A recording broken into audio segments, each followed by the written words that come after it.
Welcome. Every story we share is a bridge between hearts. Today, we will build yet another such bridge together. Tamara had always believed in the signs of destiny. When she was 7 years old, her grandmother Zenaida taught her to read the clouds, the cracks in the old fence, and the way the autumn leaves fell. "The world speaks to us, granddaughter," she would whisper, running her hand through the little girl's grey strands. "It is just that we have forgotten how to listen." Today, on the day of her 15th wedding anniversary, the world was shouting something important to Tamara, but she refused to hear it. The morning began perfectly. The February sun penetrated through the frozen patterns on the window, drawing bizarre shadows on the bedroom floor. Tamara woke up before the alarm and lay motionless for a few minutes, listening to the regular breathing of her husband beside her. Victor was sleeping on his side, his back turned to her, and she could see the mole behind his right ear, the same one she had kissed on their first night together, 15 years ago. 15 years, she whispered soundlessly, tasting the words. The crystal wedding. Tamara had been thinking about this for the whole past month. Crystal is beautiful, but fragile. One wrong blow and everything shatters into thousands of shards. Symbolic, isn't it?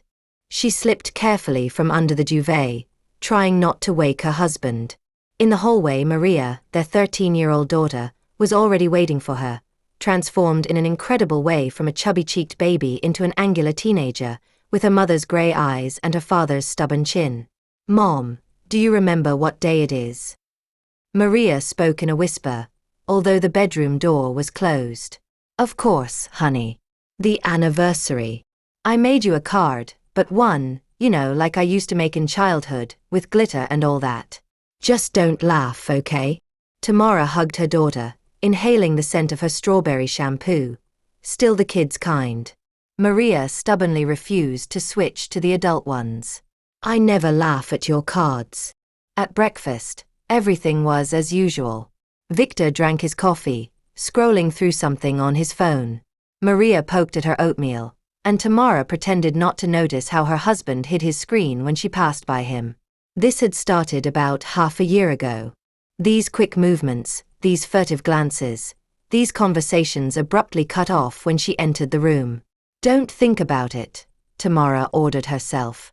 "Not today. I'll be free around 7 this evening," said Victor, finishing his coffee. "I reserved a table at the Silver Mirror. Remember, you wanted to go there for a long time." "I remember." She smiled, and the smile came out almost naturally.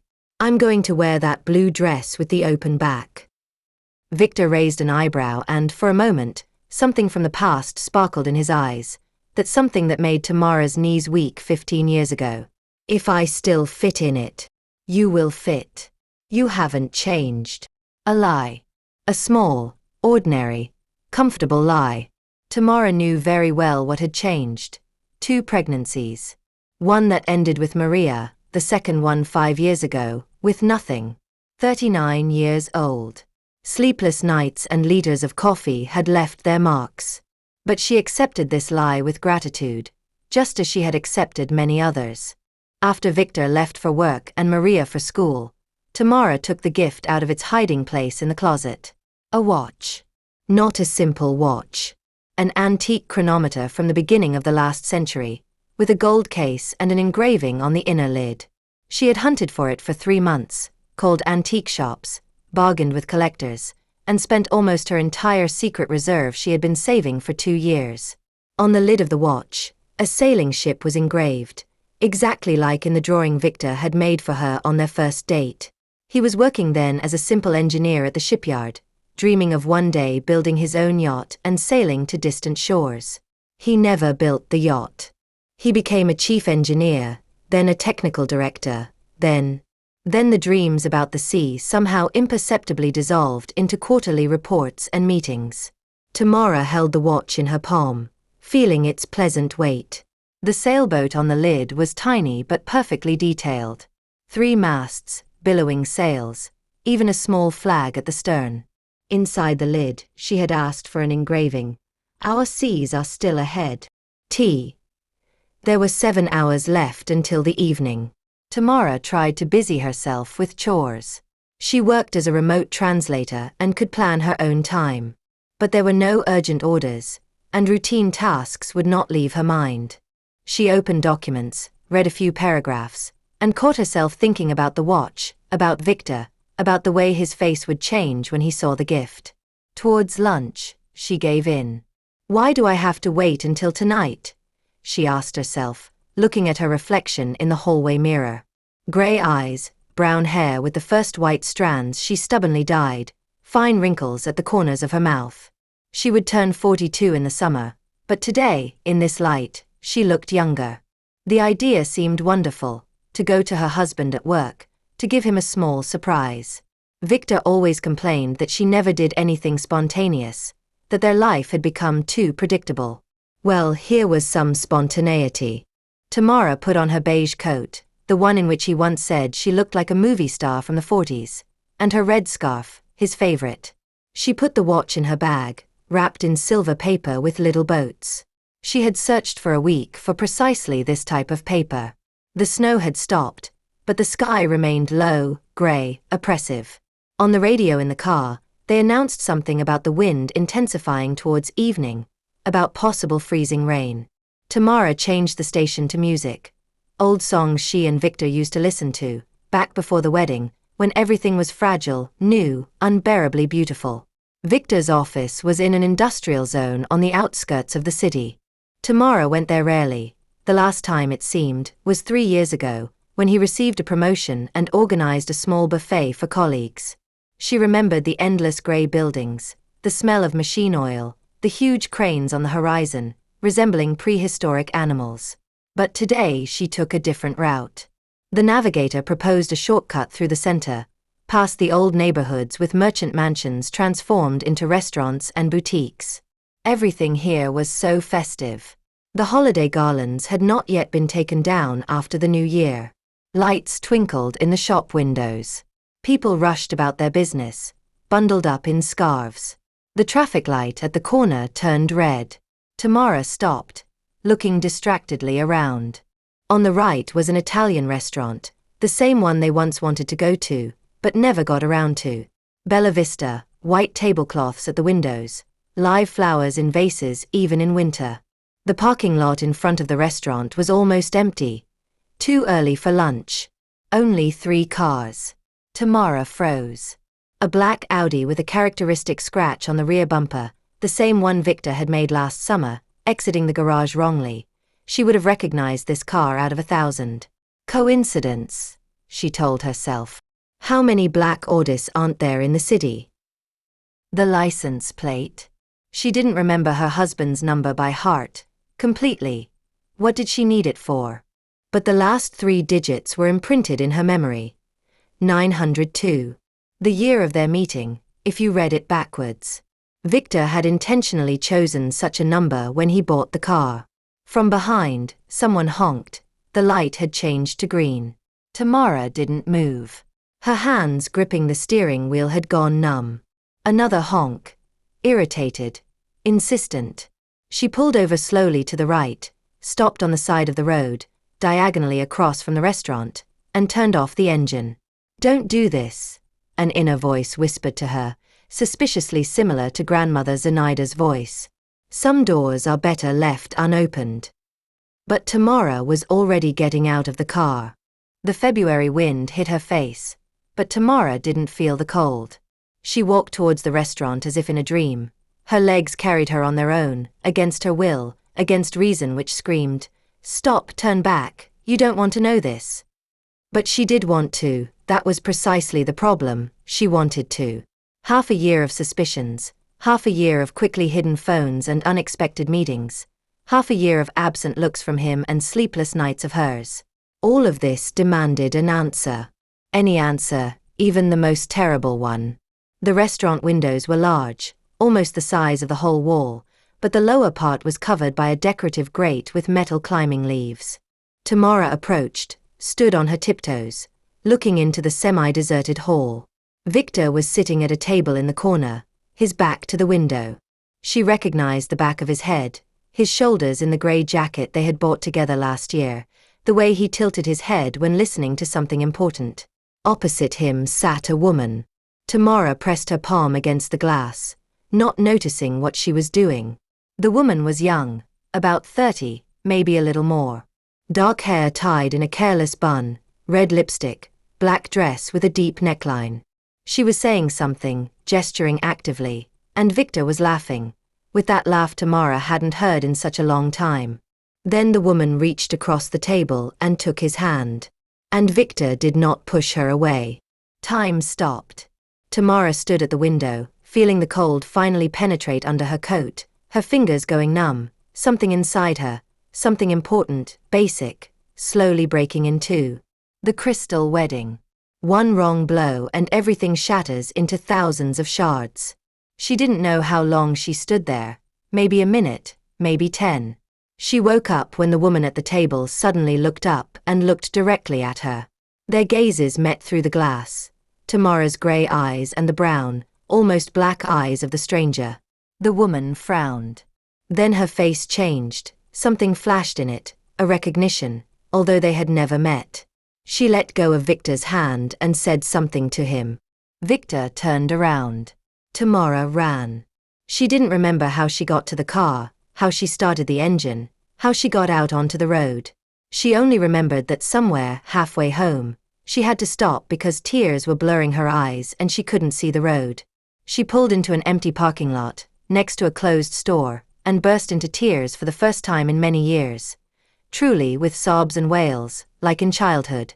The phone rang incessantly. Victor. She rejected the call once, a second time, a third time. Then a message came. Tamara, it's not what you think. Please answer.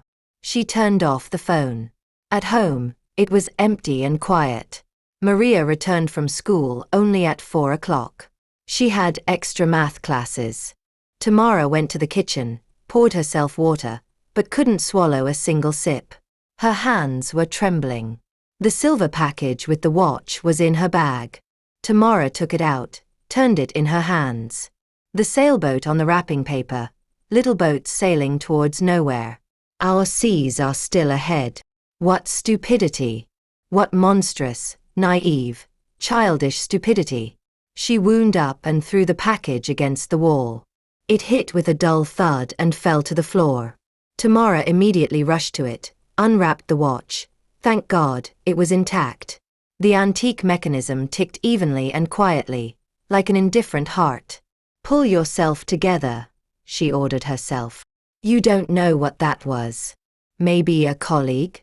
Maybe a business partner? Maybe. But she had seen how the woman held his hand, she had seen how he laughed, she had seen the expression on his face. Open, alive, the way he hadn't been next to her for a very long time. Tamara got up, went into the living room, and sat on the sofa. Their sofa, which they had chosen together, arguing about the color of the upholstery and the depth of the seats. She looked at the room. Family photos on the walls, framed drawings from Maria's childhood, bookshelves Victor had assembled with his own hands because it's safer that way. 15 years of shared life looked at her from all sides. And it all turned out to be a lie. No, she couldn't believe that. She didn't want to believe. Tamara opened her phone. 17 missed calls from Victor. 4 messages. She opened the last one. I'm coming home. I need to explain everything. Please, wait for me. She didn't reply. Instead, she opened her contacts and found a number she hadn't dialed for more than a year. Lida, her best friend since school, Maria's godmother. The only person Tamara had ever trusted completely. They had argued a year ago, stupidly, over a trifle, because Lida had expressed herself too harshly about Victor. He doesn't appreciate you, she had told her then. You don't see it, but I do. You've become his shadow, Tamara. Tamara had gotten angry, called Lida envious. That one's personal life hadn't worked out. 2 divorces and an empty apartment. She told her things that shouldn't have been said. Lida left slamming the door and they hadn't spoken since. Her finger hovered over the call button. And what will you tell her? Asked the inner voice.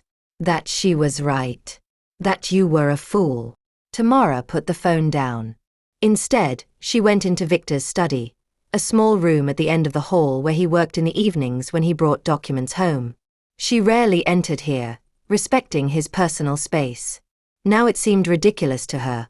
What personal space can there be between husband and wife after 15 years? The desk was full of papers, as always. Tamara sat in his armchair, smelling the faint scent of his cologne, and began opening the drawers. The first one, bills, receipts, some work documents. The second, old notebooks, pens, stapler. The third was locked. Tamara had never noticed before that this drawer locked. A small lock, almost imperceptible, but sturdy. She pulled on it. Useless. This means nothing, she told herself. Everyone has secrets, work documents, confidential information. But her hands were already looking for something to force the lock. She found a small screwdriver in the tool drawer in the kitchen. Her hands trembled as she picked at the lock. In movies, it looked so easy, but in practice. About 10 minutes passed until something clicked and the drawer gave way. Inside was a folder. An ordinary office folder, blue, without inscriptions.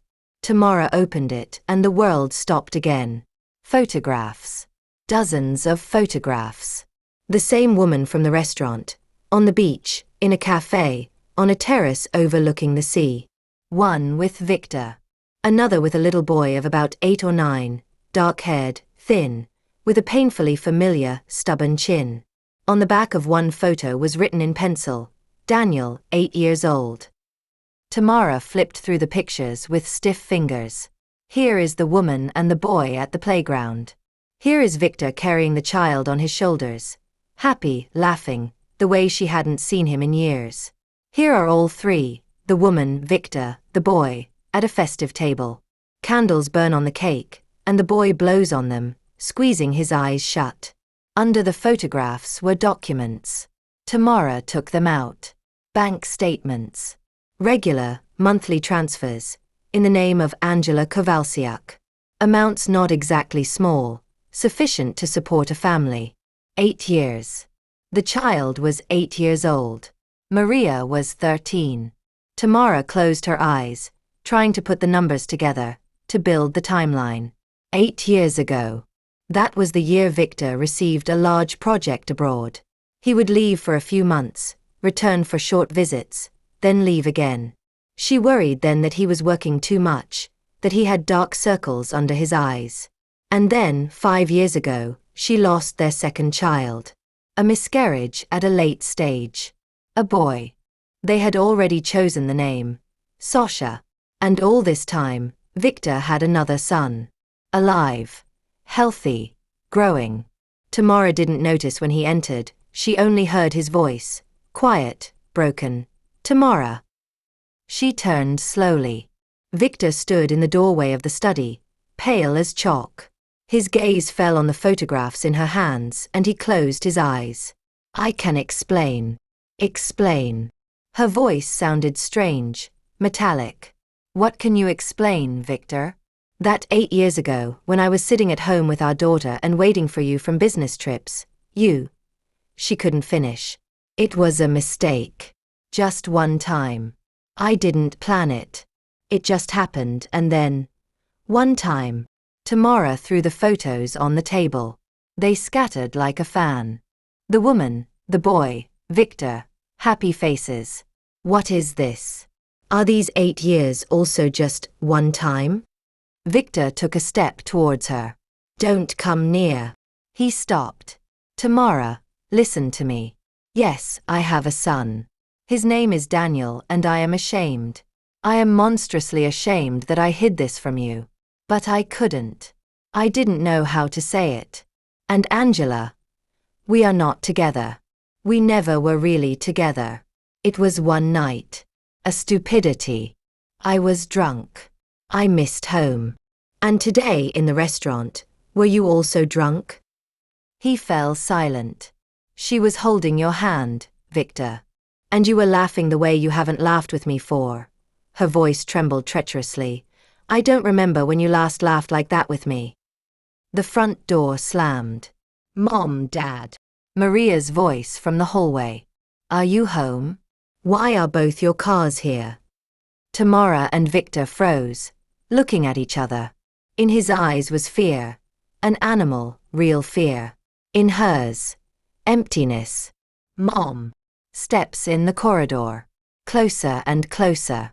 We haven't finished, whispered Tamara, pushing the folder onto the table. But now, not a word. Not a single word in front of her. Did you understand? Victor nodded. Maria appeared in the doorway of the study, smiling. Oh, you're both here. Is there a surprise for the anniversary? She looked at the room, noticed the papers scattered on the table, the tense faces of her parents. The smile slowly drained from her face. What happened? Nothing, honey. Tamara forced herself to smile. Dad simply came home earlier. We were discussing plans for tonight. Maria looked at them with that special expression that appears in children when they sense a lie but don't know how to name it. Okay, she said finally. I'm going to do my homework. She turned and left. A few seconds later, music was heard from her room. Loud, heartbreaking. Tamara looked at the clock. 4 o'clock in the afternoon. 3 hours until the reserved table at the Silver Mirror. 15 years of marriage, turned into dust. Leave, she told Victor. Wherever you want. To her, to your parents, to a hotel. I don't care. But today I don't want to see you. He opened his mouth to protest, then closed it. He nodded. He left. Tamara heard the front door slam, the car start, the tires rustle on the snow. Then silence. She lowered her gaze to the photograph in her hands, the one where Victor was carrying the boy on his shoulders. The child had his eyes, his smile, his chin. Tamara spent the night sleepless.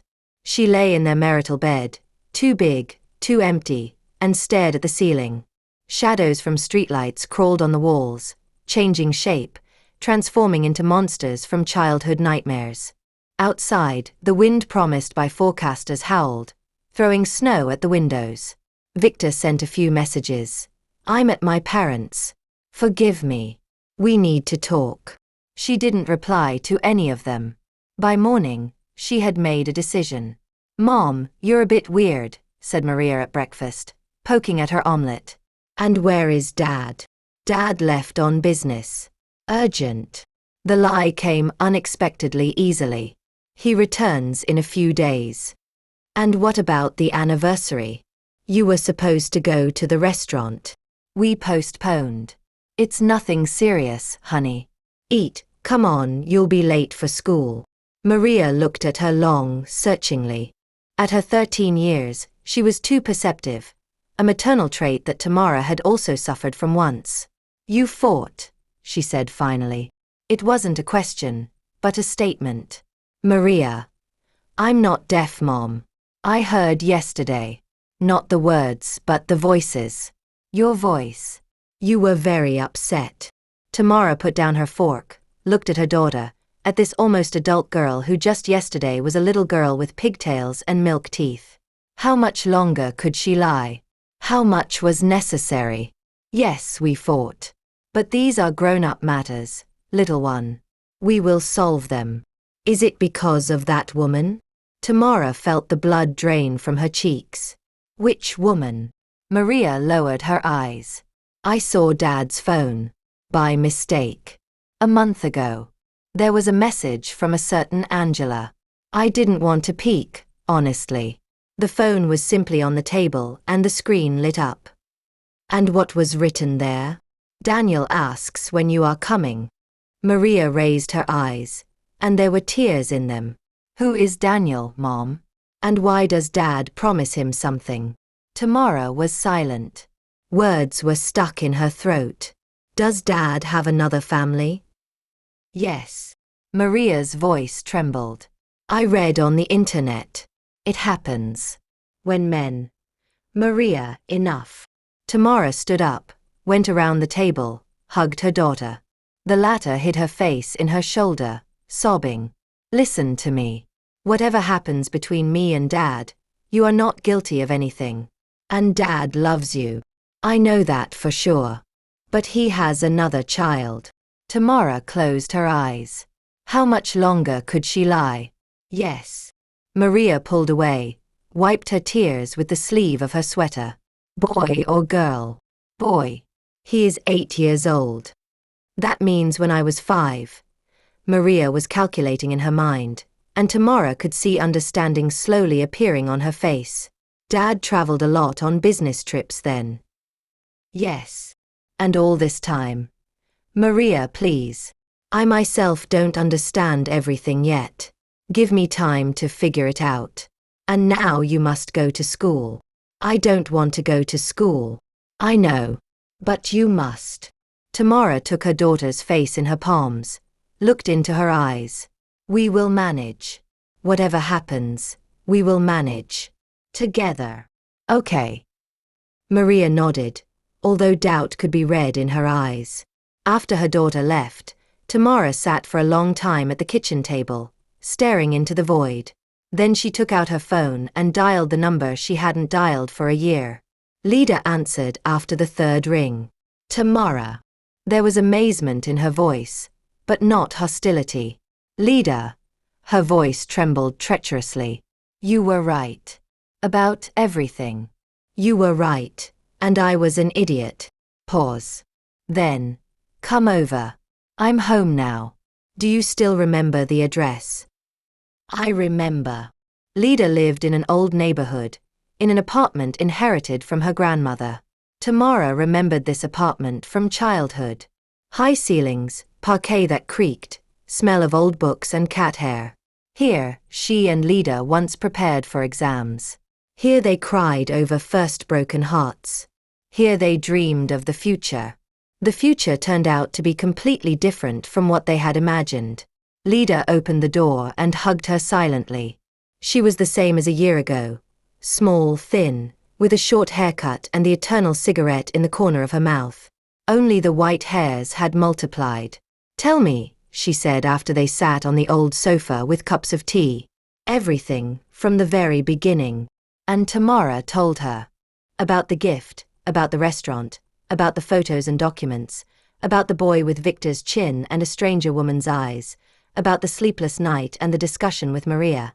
Lida listened silently, without interrupting her, only smoking cigarette after cigarette, and the smoke rose to the ceiling in bizarre spirals.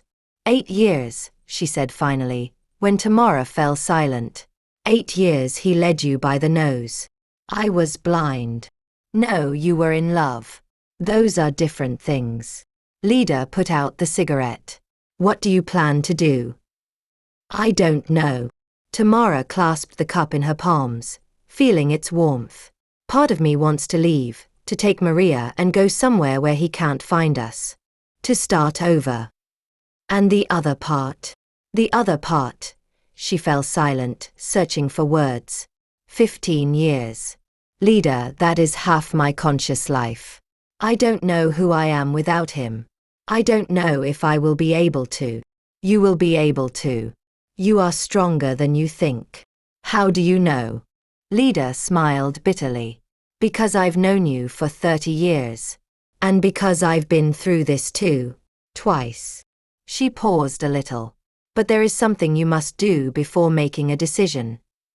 What? Talk to her. With this Angela. Tamara flinched. Why? Because you only know his version. And the truth. It is always somewhere in the middle. Finding Angela turned out not to be very difficult. The bank statements in Victor's folder contained all the necessary data. Name, surname, account number. The rest was technique. Lida, who worked at an insurance company, had access to databases about which ordinary people preferred not to know. Angela Kowalczyk, 34 years old, read Lida from the laptop screen. Unmarried. Son Daniel, 8 years old. Works as a translator at an international company. Lives on Chestnut Street, number 7, apartment 23. Translator. Just like herself. Tamara felt a bitter taste in her mouth. Victor had chosen a woman of the same profession. Coincidence? Or was he looking for a replacement, an improved version of the wife? Are you going? Asked Lida. Yes. Today. Do you want me to come with you? Tamara shook her head. No. This I must do alone. Chestnut Street was in a new neighborhood, tower blocks of glass and concrete, playgrounds with colorful slides, young trees that hadn't had time to grow yet. Tamara parked next to block number 7 and sat for a long time in the car, gathering her courage. What would she say to that woman? Hello, I am the wife of your lover. You destroyed my family. Give me my husband back. No. She wanted only one thing, to understand. To understand how it happened. To understand who Victor had been all these years. The man she loved or a stranger who had skillfully worn a mask. She got out of the car and headed towards the entrance. Intercom. Apartment 23. Her finger remained above the button. Who are you going to? Tamara turned. An elderly woman with a wheeled bag looked at her suspiciously, the usual vigilance of residents towards strangers. To Angela Kowalczyk. I am a friend. The woman measured her with her gaze, then shrugged and put the key to the intercom. The door opened. 3rd floor, she threw over her shoulder. The elevator was small and smelled of air freshener, artificial pine. Tamara looked at her reflection in the mirrored wall. Pale face, dark circles under the eyes, lips pressed into a thin line. She looked older than her age. She looked defeated. No, she told herself. You are not defeated. You are seeking the truth. The door of apartment 23 was an ordinary one, white, with a brass number. Tamara rang. Steps. The noise of the lock. And here was Angela, face to face. Up close she looked different than through the restaurant glass. Younger, more vulnerable. Her dark hair was tousled, not a bit of makeup, a house sweater with stretched sleeves. An ordinary woman, she could have been a neighbor, a colleague, a random acquaintance. Angela recognized her immediately. Tamara saw this by the way her eyes widened, by the way her lips trembled. You, she began. Tamara, Victor's wife. Pause. Long. Heavy. I know who you are. Angela's voice was quiet, but even. Victor showed me photos. He showed you photos. Tamara repeated these words, tasting them. To you, his mistress, he showed photos of his family. Angela flinched as if from a blow. Maybe you come in? It's not appropriate to talk on the threshold. The apartment was bright and comfortable, not at all the lair of the homewrecker Tamara had drawn in her imagination. Child's drawings on the fridge, toys in the corner of the living room, books on shelves. A normal home of a normal family. Daniel is at school, said Angela, as if answering an unasked question. He returns around 4. I don't intend to meet your son. Our son. Angela sat on the sofa, indicated the armchair opposite to Tamara. He is Victor's son. You know that. Did you see the photos? Yes, I saw. Tamara remained standing. I saw a lot. But I want to hear your version. How did it start? Why did it continue? What were you thinking, destroying a stranger's family? Angela raised her head and anger flashed in her eyes. Destroying? I destroyed. She laughed bitterly. You really don't know anything. Then, tell me. Angela was silent for a long time, then stood up, went to the window, looking at the snowy courtyard. 9 years ago, she began, I was working in his company. Translator at negotiations with foreign partners. Victor was different then. Younger, more ambitious and unhappier. Unhappy. Tamara couldn't control her bitterness. He had a loving wife and a daughter. He did. Angela turned. But he said you didn't understand him. That you lived in different worlds. That he felt like a stranger in his own home. He lied. Possibly. I didn't know that then. She returned to the sofa, sat down, clasping her hands in her lap. I was 25 years old. He seemed so true. strong. He said he would leave you, that he was just waiting for the right moment. And you believed him. I was young and stupid. In Angela's voice there was no justification, only the statement of a fact. And then I got pregnant. Tamara sank into the armchair.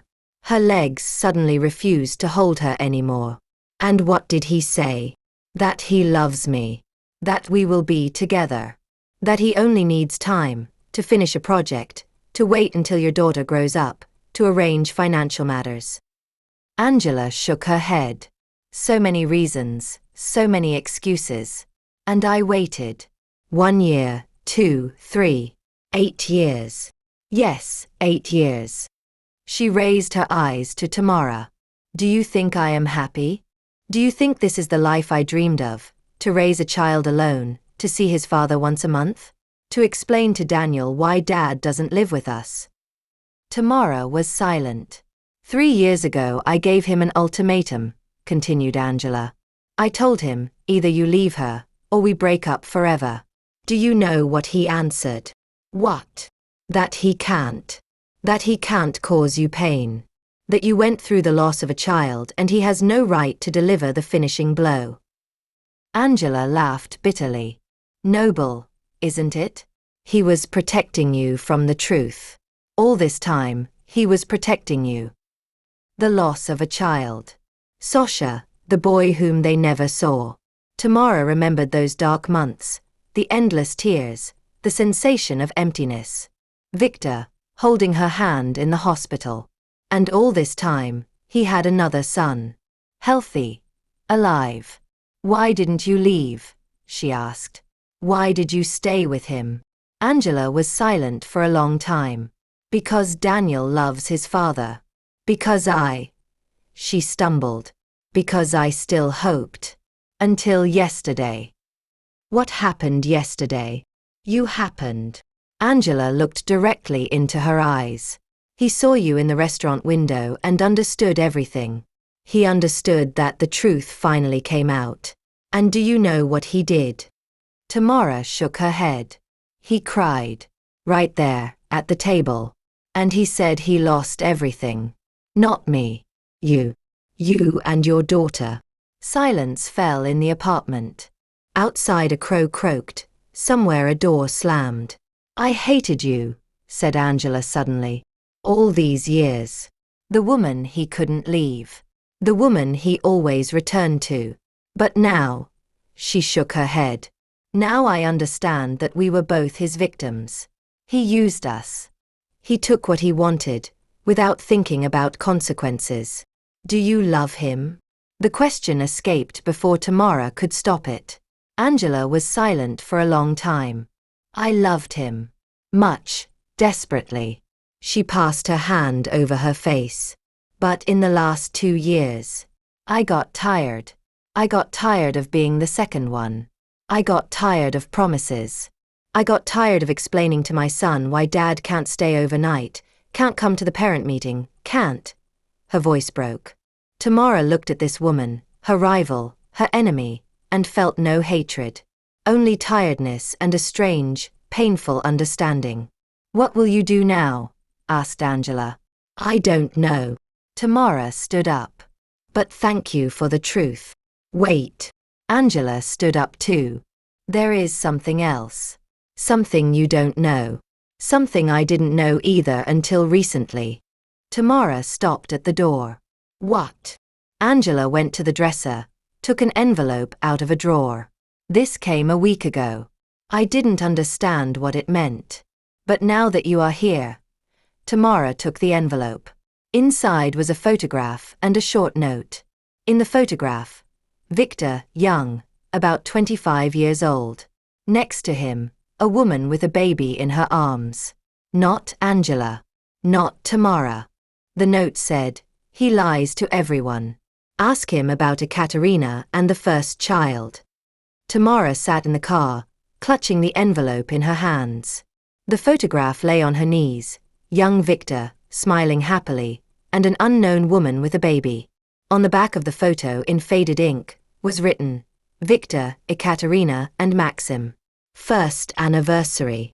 Maxim. Another child. Another lie. The world she knew was collapsing with every minute. First Angela and Daniel, that had been painful, but somehow it settled in the mind. Betrayal, child out of wedlock, history as old as the world. But this photograph had been taken long before their meeting. Victor was about 25 in it, so the photo is more than 20 years old. Who is Ekaterina? Who is Maxim? And why, in all the years of marriage, did Victor never mention them? Tamara took out her phone. Her hands trembled so much that she missed the necessary buttons twice. Leader, it's me. I need your help. Urgent. 2 hours later they were sitting in Leader's apartment, leaning over the laptop. Leader worked wonders with her databases, and Tamara watched the screen, feeling how, with every new line, her past was being rewritten again. It exists, said Leader finally. Ekaterina Voronova. Maiden name. Sergeyeva. Marriage to Viktor Dorosenko registered 23 years ago. Dissolved 4 years later. He was married. Tamara said this aloud, tasting the words. Before me, he was married. And he never said. Wait, that's not all. Leader clicked the mouse. Son, Maxim Viktorovich Dorosenko. Date of birth. He is now 22 years old. 22. An adult man. Somewhere in the world lived an adult son of Victor, about whose existence Tamara had not suspected for 15 years. Can you find him or her? Ekaterina. Leader was silent. I can. But are you sure you want to dig further? Maybe it's enough already. No, Tamara shook her head. I want to know everything. All the truth to the end. Ekaterina Voronova lived in a suburb, a small private house with a crooked fence and an old apple tree in the yard. Tamara arrived there the next morning, without announcing to anyone. The door was opened by a woman of about 50, once beautiful, but time and something else had left deep marks on her face. Her grey hair was tied in an unkempt bun. Her eyes were faded, tired. Ekaterina Voronova. Yes. But who are you? My name is Tamara. She stammered. How to introduce herself. The second wife of your former husband. I wanted to talk about Viktor Dorosenko. The woman's face changed instantly, as if a door had slammed. But not the real door, that one remained open. Victor, she repeated quietly. Are you from him? No, I am his current wife. And I just found out that before me there was you. Nobody asked me to come. I came alone. Ekaterina looked at her long, then stepped aside. Come in. The house looked the same inside as outside, worn, tired, but clean. Old photographs hung on the walls. Geraniums in clay pots stood on the windowsills. Tea, proposed Ekaterina. No, thank you. I just want to understand. To understand who he is, my husband. Because it seems I don't know him at all. Ekaterina sat in an old armchair by the window. Tamara remained standing. We met when we were 20, began Ekaterina. He was handsome, charming, knew how to say beautiful words. I fell in love instantly. We got married after 6 months. Another year later, Maxim was born. What happened then? Ekaterina smiled bitterly. What happens when you marry a liar? At first, small lies. Where he was, who he met. Then bigger ones. Other women, money disappearing who knows where. She stayed silent. And then I found out about the child. Tamara flinched. What child? He had a mistress. She got pregnant. He wanted to leave to be with her, but that woman. She lost the child. Miscarriage. And then he stayed with me. Not for long. History repeated itself again and again, like a broken record. Why did you divorce? Because I found letters. From another woman, the third, the fourth, I had already lost count.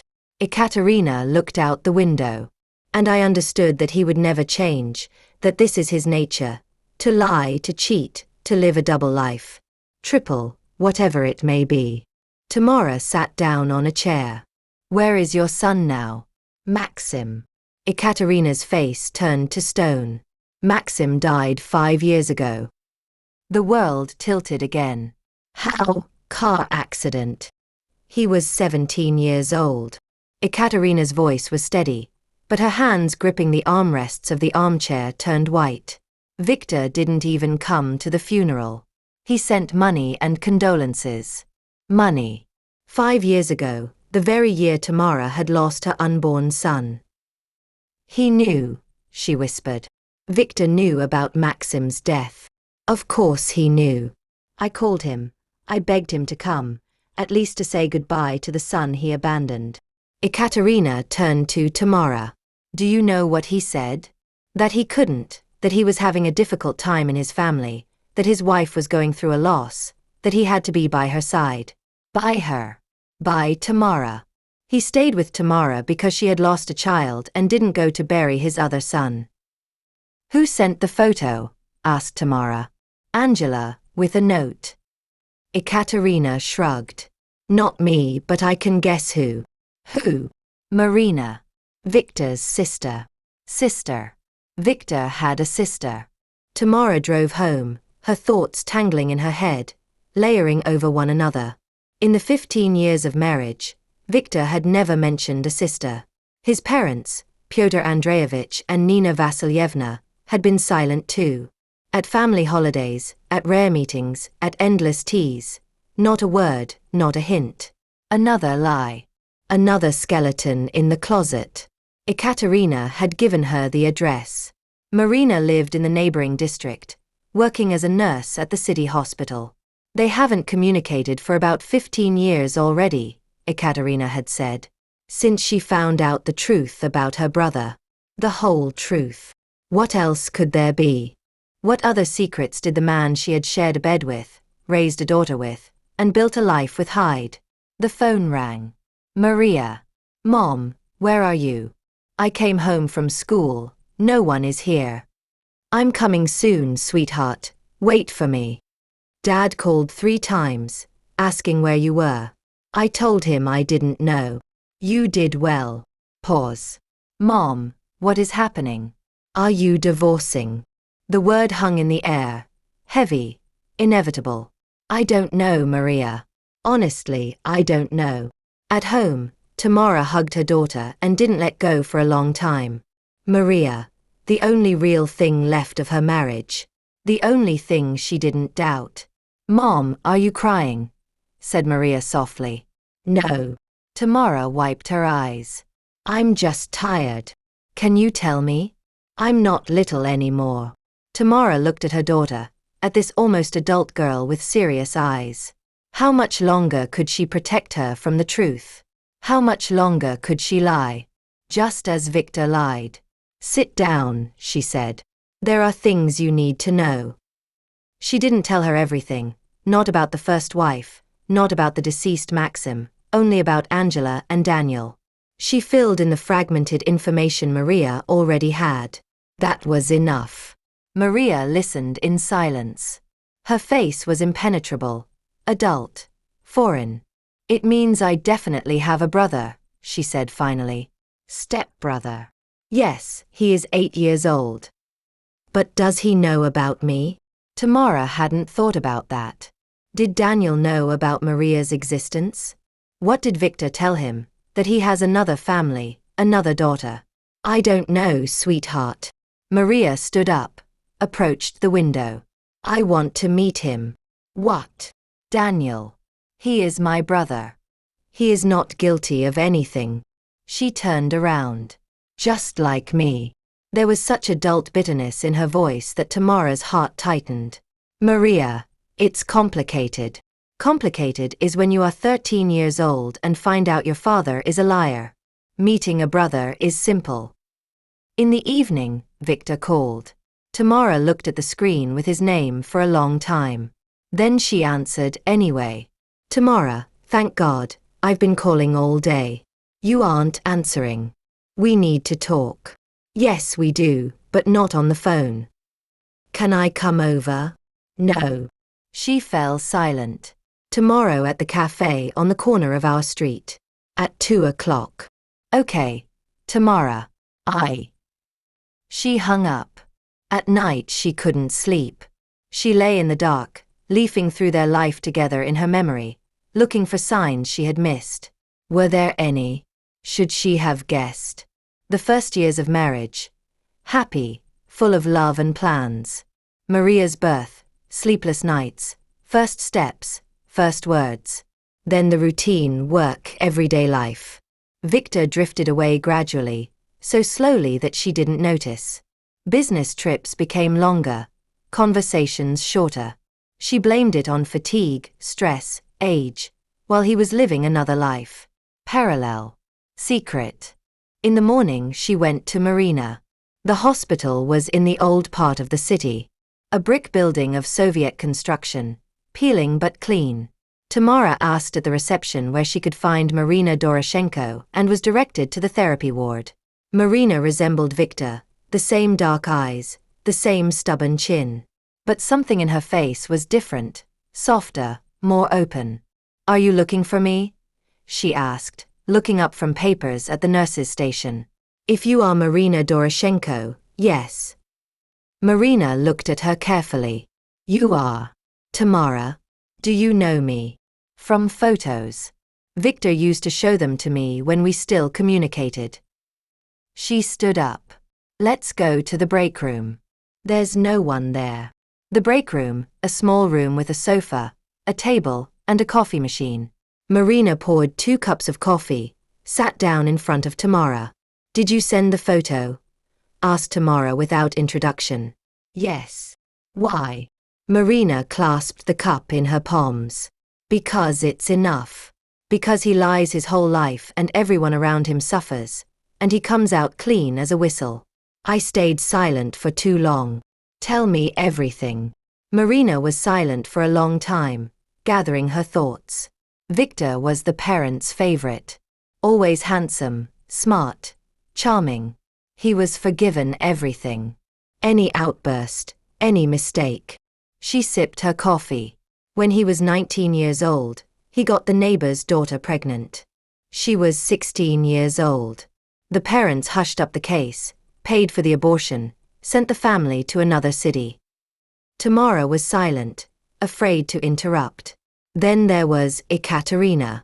He loved her in his own way, as best he knew how. But the infidelity started immediately after the wedding. When Maxim was born, I hoped he would settle down. It wasn't meant to be. Marina shook her head. Ekaterina endured 5 years, then left. But the parents, did they know? They knew. But Victor is their golden boy. They always found excuses for him. Ekaterina was too demanding, too jealous, not understanding enough. Bitterness could be felt in Marina's voice. "When you appeared, I thought maybe this time it would be different. You seemed strong, self-confident. But then I saw how you looked at him. With adoration, blindly, just like Ekaterina looked at him. And I understood that history would repeat itself. Why didn't you tell me earlier?" Marina looked down. "Because my parents forbade me. They threatened me. That they would disinherit me if I interfered. And I was a coward. I chose family. And now the parents are dead. Dad 3 years ago, Mom last year. I have nothing left to lose." She raised her eyes to Tamara. "And when I found out about Angela, about another child, I couldn't stay silent. Not this time." Tamara drank the cold coffee. "Parents died," she repeated. "Victor told me he goes to visit them every month, that they are sick, need care." Marina laughed bitterly. "Every month." He was at Mom's funeral for exactly 1 hour. He came, stood by the grave, left, said he had important business. Important business. Angela. Daniel. Another life. Where was he going? Asked Tamara. In all these years, when he said he was going to his parents. To Angela, probably. Or. Marina stammered. Or there is another woman. Vera. I saw her at Mom's funeral. He came with her. Vera. Another name. Another woman. Another shard in the broken mirror in which Tamara tried to glimpse her husband and saw only an endless reflection of lies. She left the hospital and sat on the steps for a long time, not noticing the cold. People passed by her, doctors in white coats, patients in hospital pajamas, visitors with bags of fruit. An ordinary, normal life, just as her life had been 3 days ago. 3 days. Just 3 days ago she was buying an antique clock with a ship, planning a romantic dinner, believing in 15 years of happy marriage. Now she knew about the first wife, about the dead son, about the sister who supposedly didn't exist, about another woman, Vera, who appeared at the mother-in-law's funeral, whose death Tamara hadn't even known about. How many had there been in total? How many women, how many children, how many parallel lives? The phone vibrated. A reminder. 2 o'clock. The cafe on the corner. Victor. Tamara looked at the screen and made a decision. She didn't go to the cafe. Instead, she dialed Lida's number. I need information about a woman named Vera. I don't know her last name, I don't know her age. Only that she was at Nina Vasilyevna Doroshenko's funeral 1 year ago.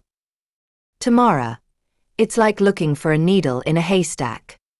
I know, but you can do it. Pause. I'll try, but it will take time. She returned home around 4 o'clock. Maria was sitting in the kitchen, doing her homework or pretending to do it. The textbooks lay open, but her daughter's gaze was fixed on the window. Dad was here, she said without turning around. Tamara froze. When? 1 hour ago. He said he waited for you at the cafe. You didn't come. He wanted to talk to me. About what? Maria finally turned around. There was something new in her eyes, not childish resentment, not teenage anger, but something cold, mature. He said he loves us, that everything can be fixed, that family is the most important thing. And what did you answer? I asked him about Maxim. Tamara felt the ground slipping from under her feet. How do you know about Maxim? I found a folder in his office. You left everything as it was that day. The one you were looking at.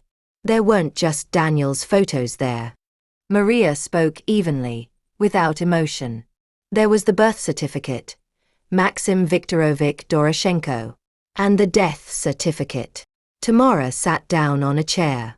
Maria, I didn't want you to know the truth. Maria smiled bitterly, exactly like an adult woman. I had a brother, Mom. A real one. An older brother.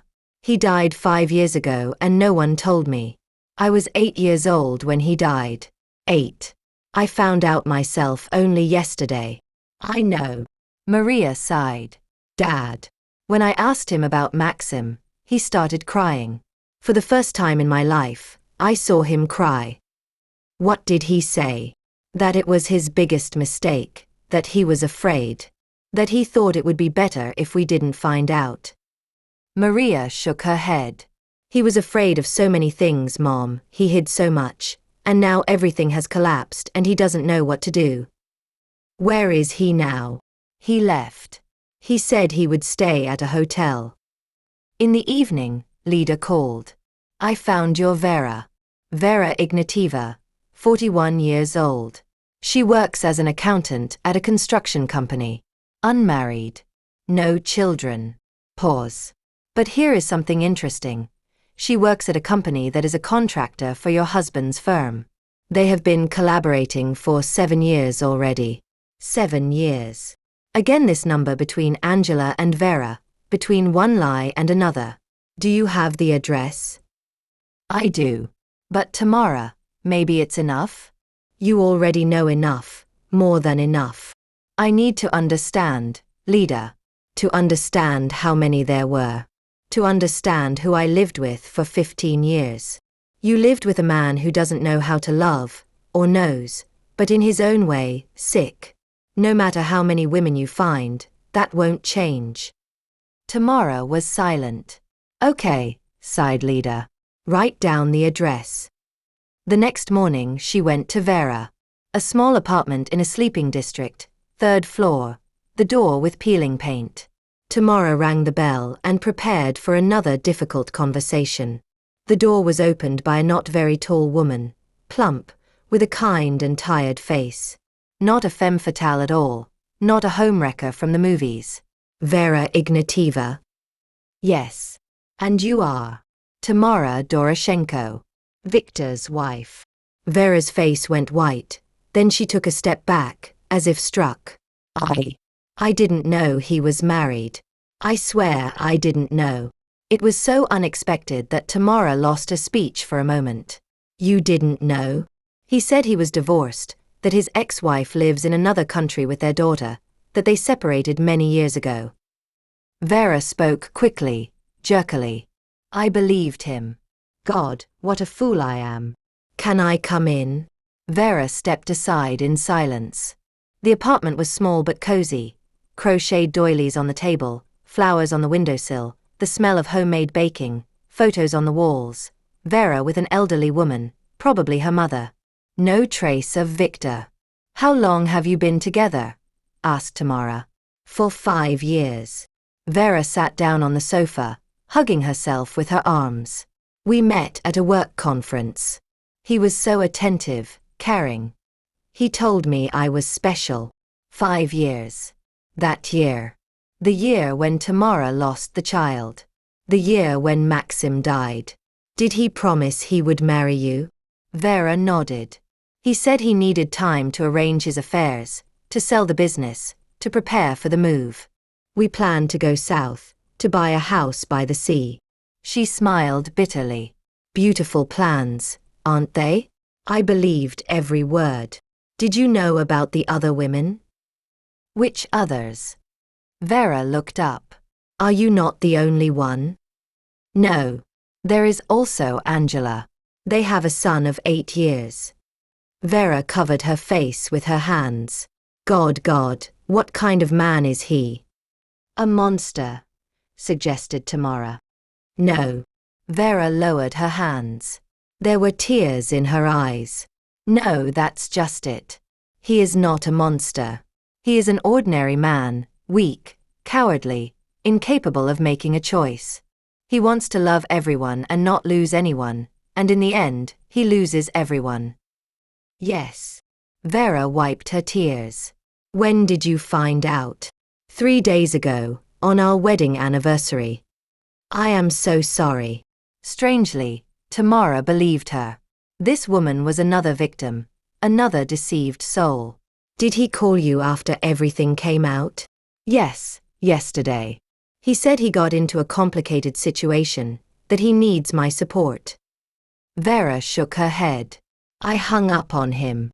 What will you do now? I don't know. Vera looked out the window. I am 41 years old. 5 years wasted on a lie. I have no children, no family. Everything I built. A sandcastle. Tamara was silent. What else was there to say? And you? Asked Vera. Will you forgive him? Tamara thought about this question all the way back. Forgive him. Can 15 years of lies be forgiven? The first wife he stayed silent about, the dead son whose funeral he didn't attend. The sister he forced to pretend didn't exist. Angela with Daniel, Vera with her shattered dreams. To forgive means to accept, and to accept means to admit that everything was a lie. At home, a surprise awaited her. In the kitchen sat 2 people, Maria and a boy of about 8 years old, with dark hair and a familiar chin. Mom, said Maria, meet him. This is Daniel, my brother.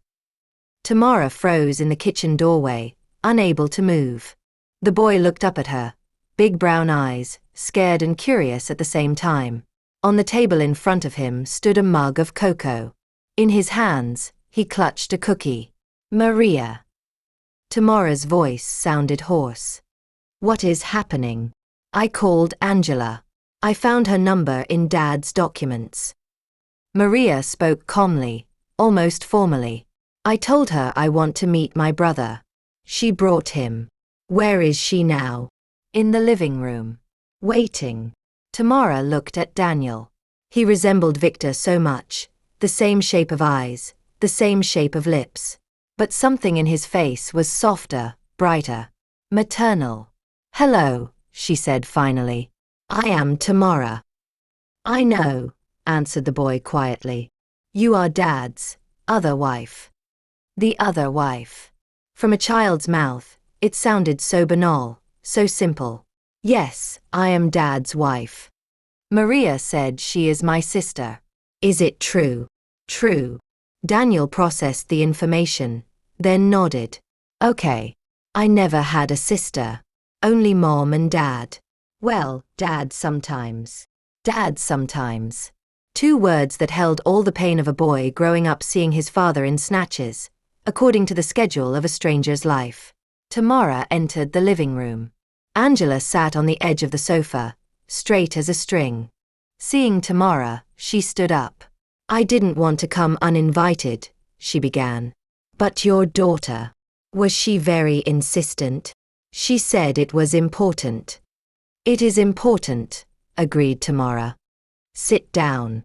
They sat opposite each other, two women united by the same man and separated by a chasm of lies. "Daniel asked about you all the time," said Angela. "After you came to us, I didn't know what to tell him." "What did you tell him?" "The truth.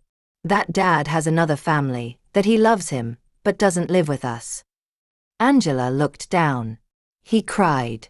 For the first time in his life, he cried because of this. Before, he simply accepted it as a given. Tamara was silent.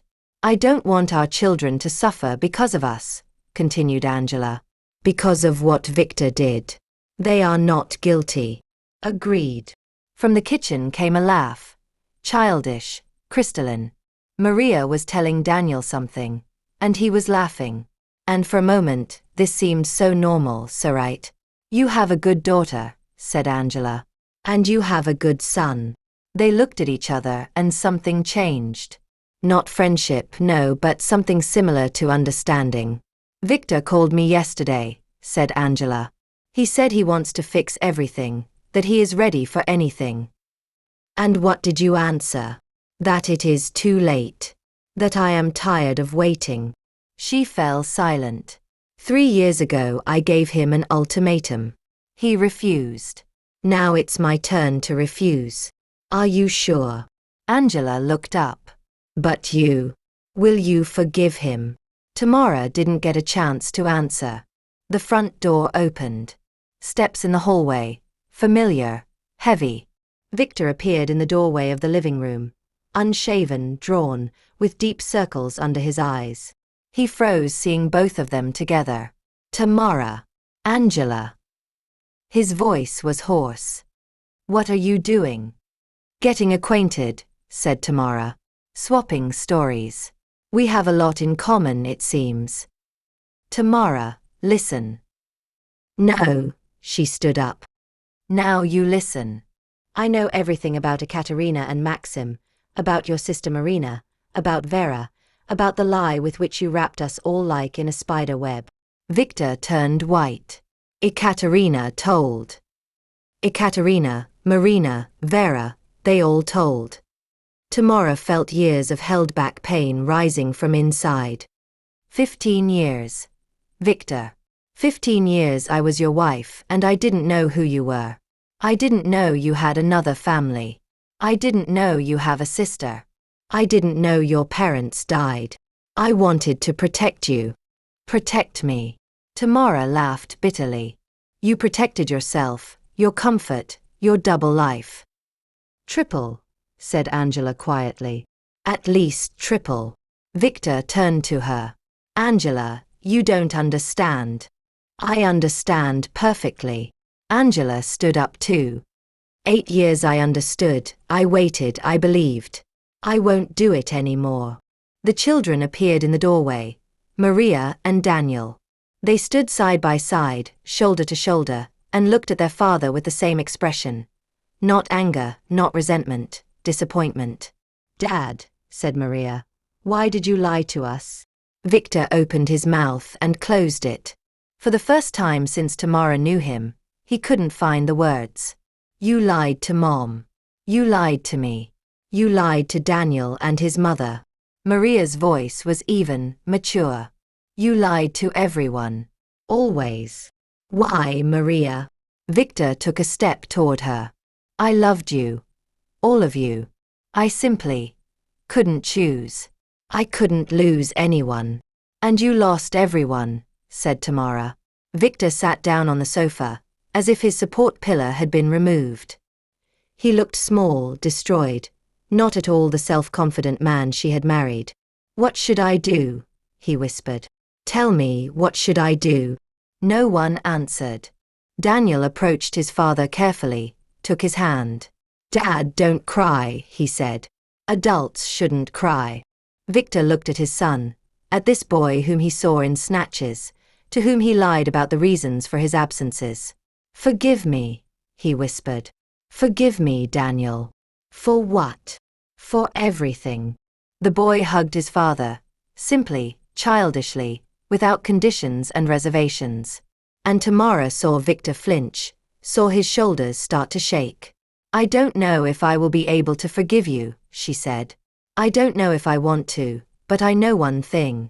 The children shouldn't suffer because of your lie. Neither Maria nor Daniel. What do you propose? Divorce. The word fell heavy, definitive. We will divorce. You will see Maria if she wants to. You will see Daniel. You will be a normal father, for the first time in your life. And we. Victor looked up at her. 15 years. Tamara. Does it really mean nothing? It means a lot. Tamara's voice trembled. It means I wasted 15 years on a man who didn't exist, on a beautiful lie I wanted to believe in. Angela took her son by the hand in silence. We have to go, she said. Daniel, say goodbye. The boy looked at Maria. Will we see each other again? Of course. Maria smiled at him with the first real smile in these days. We are brother and sister after all. When Angela and Daniel left, silence fell in the apartment. Victor still sat on the sofa, hunched over, aged. Leave, said Tamara. Where? Wherever you want. To Vera, to the hotel, to your ghosts. She turned her back. Just leave. Victor stood up, took a step toward the door, stopped. I loved you, he said. Truly. That wasn't a lie. Maybe, answered Tamara. But that is not enough. He left. The door closed with a soft click. Maria approached her mother, hugged her from behind. We will manage, she said. Together. Tamara covered her daughter's hands with hers. We will manage, she repeated. We will definitely manage. Beyond the window, snow was falling, white, clean, covering the world with a soft blanket.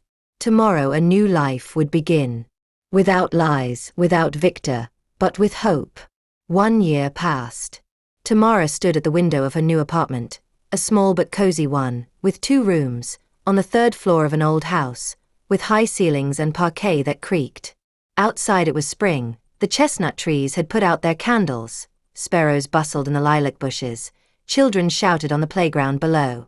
1 year ago she thought her life was over, that after 15 years of marriage, after everything she had found out, she would never rise again. Grandma Zinaida had been right. The world spoke to her, sent her signs, but she had forgotten to listen. Now she was learning again. The divorce went quickly. Victor didn't object, signed all the papers, gave up the apartment, agreed to any conditions.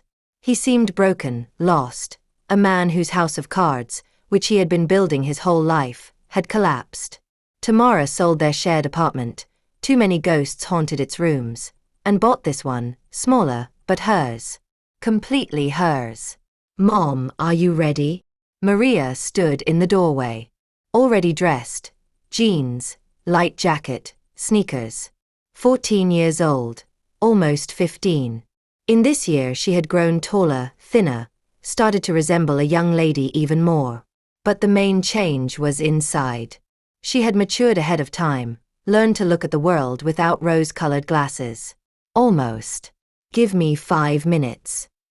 Today was a special day. Daniel's birthday. 9 years old.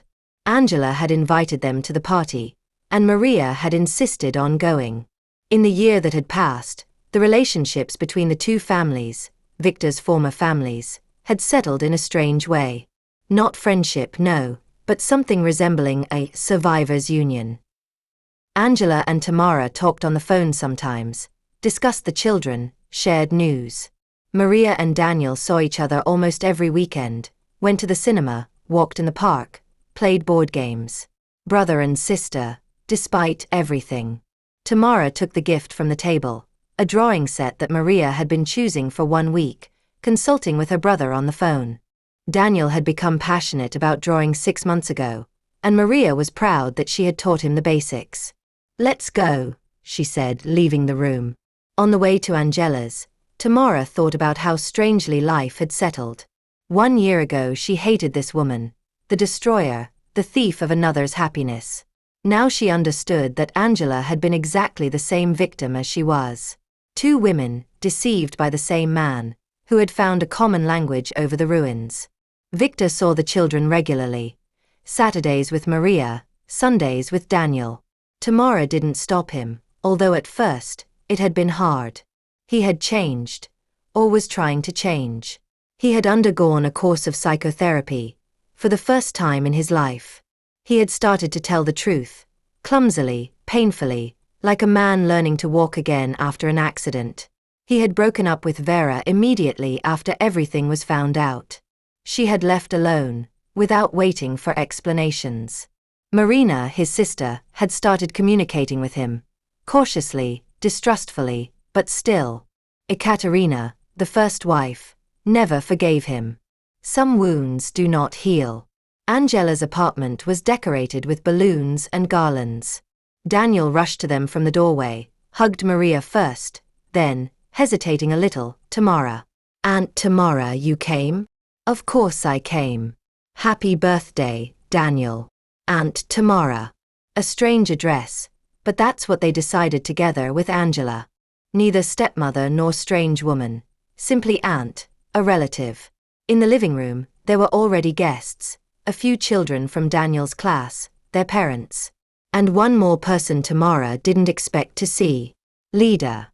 Her friend sat on the sofa, holding a glass of juice, and smiling with that smile Tamara had known for 30 years. "Surprise," said Angela, approaching. "I invited your friend.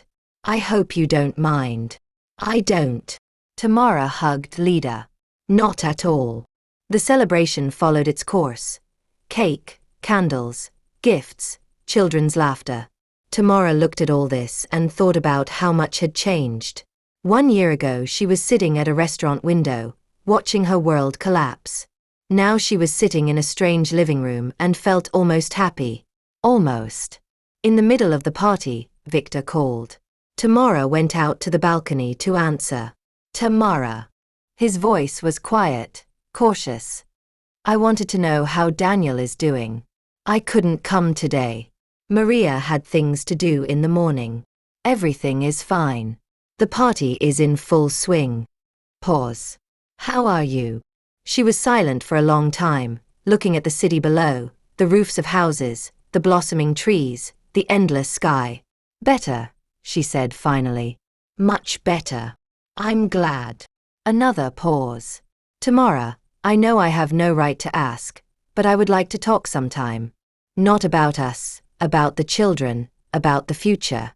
Maria is finishing school soon. We need to think about university." "Okay, we will talk." "Thank you." She ended the call and stood on the balcony for another minute, inhaling the spring air. Did she forgive Victor? No, not fully. Maybe she will never forgive him completely. But the anger had disappeared, faded, leaving behind ash and a tired acceptance. He was who he was, a weak man, incapable of honesty. Neither a monster nor a villain, simply a man who was so afraid to lose that he lost everything. "Mom." Maria stuck her head out onto the balcony. "Come on, they are cutting the cake." Tamara returned to the living room. Daniel was blowing out the candles, 9 small lights on a chocolate cake. Maria stood nearby, holding a hand on his shoulder. Brother and sister.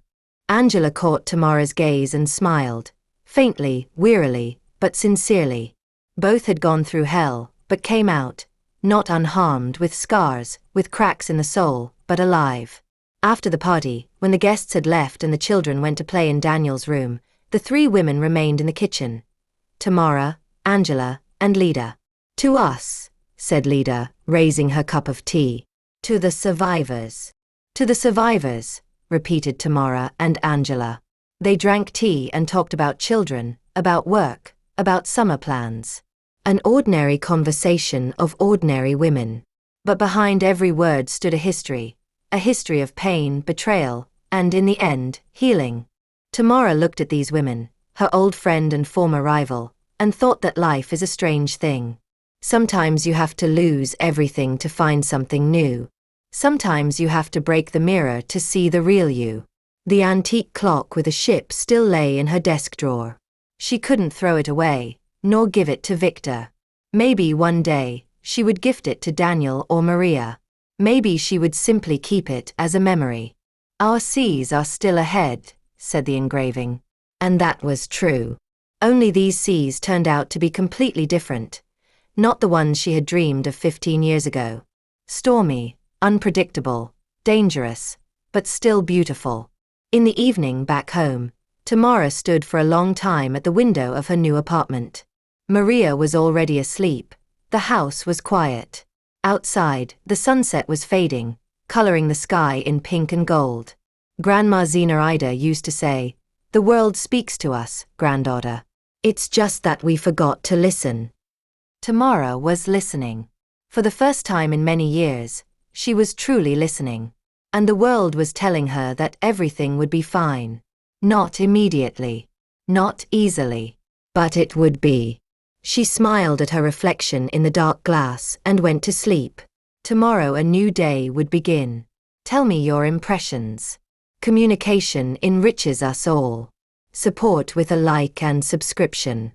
May bright moments await you ahead.